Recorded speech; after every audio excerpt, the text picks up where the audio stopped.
দুদিনের কর্মসূচিতে পূর্ব মেদিনীপুর সফরে কেন্দ্রীয় মন্ত্রী পঙ্কজ চৌধুরী।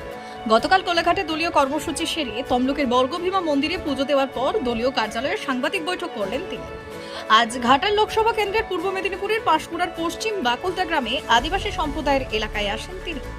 লোকসভা নির্বাচনকে সামনে রেখে এক প্রকার প্রস্তুতি বৈঠক সারেন কেন্দ্রীয় প্রতিমন্ত্রী। তারপর বাকুলতা গ্রামে জনসংযোগ করেন, বাড়ি বাড়ি গিয়ে আবাস যোজনার ঘর পেয়েছেন কিনা তার খবর নেন। সাধারণ মানুষের সাথে কথা বলেন কেন্দ্রীয় মন্ত্রী পঙ্কজ চৌধুরী।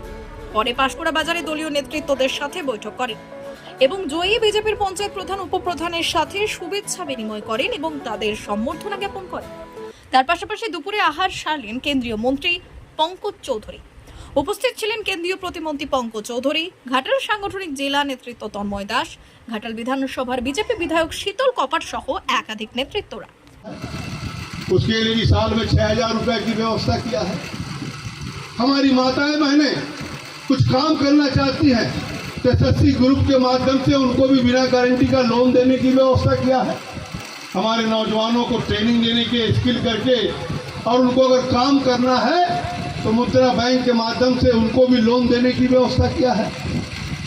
इसी प्रकार से हमारे किसानों के लिए चाहे मछुआरों के लिए सबके लिए व्यवस्था किया है और हम सबको कहीं ना कहीं उसका लाभ लेना चाहिए, लेकिन उसमें आप सबका रोल बड़ा महत्वपूर्ण हो जाता है क्योंकि ये जानकारी लोगों तक पहुंच नहीं पाती है और पहुंचती भी है तो भ्रामक रूप से बंगाल की सरकार उसको नाम परिवर्तित करके करती है।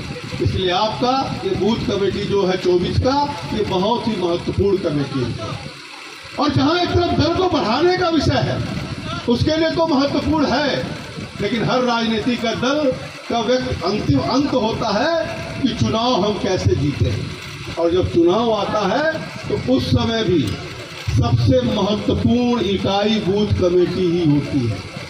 प्रचार होता है, प्रसार होता है, मंच लगता है, रैली निकलता है, भाषण भूषण सब होता है, सभी नेता आते हैं, लेकिन जब 24 घंटा चुनाव बंद हो जाता है, अंतिम 24 घंटा जो बचता है उस 24 घंटे में पार्टी पूरी की पूरी जवाबदेही बूथ प्रमुख के या बूथ कमेटी के ऊपर हो जाती है।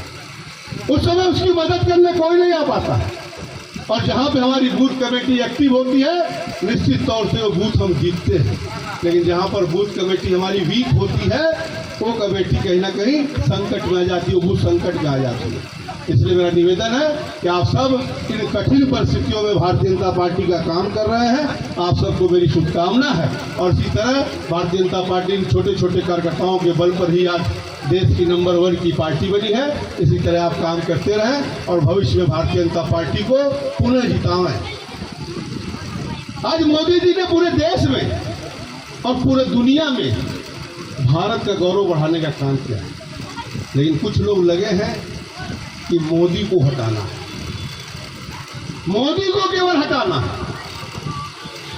क्या करना है देश की जनता के लिए इसका कोई विचार नहीं है, कोई नीति नहीं है, कोई नेता नहीं है, लेकिन मोदी को हटाना है। अभी तक 3 बैठक हो चुका है और रिजल्ट 0/भेली है। क्या कहेंगे भेली है, दूसरा हो जाएगा 0/0 है। कल भी पता चला है कि बहन जी हमारी थोड़ा नाराज होकर के चली आई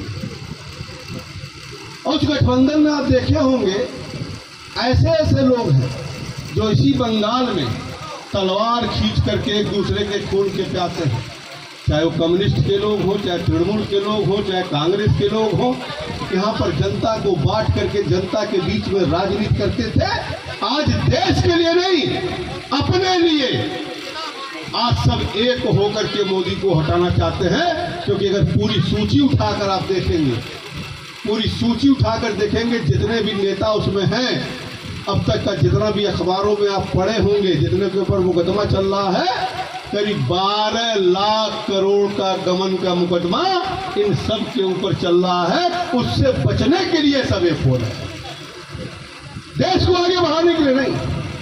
उसमें देखे होंगे एक आदमी है, फोटो में देखेंगे आप लोग, नीले शर्ट वाला, खांसता रहता है, जो आज से 2-3 साल पहले ये फोटो में जो 27 देता है सबको कहीं ना कहीं कसम खा करके जेल भिजवाने का प्रयास करता था। आज वो भी गठबंधन में, नाम मैं नहीं लूंगा, आपने समझ गया हूँ। नीला शर्ट वाला है, खांसता रहता, वो भी मंच पे है। मित्रों, इसलिए इससे कहीं विचलित होने की आवश्यकता नहीं है। ये कहीं ना कहीं अपने बचाव में, अपने पक्ष में करने के लिए जनता को बेवकूफ़ बना रहे हैं। लेकिन आज प्रधानमंत्री जी दुनिया में भारत का गौरव बढ़ा रहे हैं, गरीबों का कल्याण कर रहे हैं। इसलिए हम सबको लग करके 24 में भी नरेंद्र मोदी को इस देश का प्रधानमंत्री बनाना चाहिए। यही निवेदन करते हुए मैं एक बार से पुनः अपने नवनिर्वाचित प्रधान जी का, सदस्यों का और जिला पंचायत सदस्य का बहुत बहुत धन्यवाद ज्ञापित करते हुए अपनी बात समाप्त करता हूँ।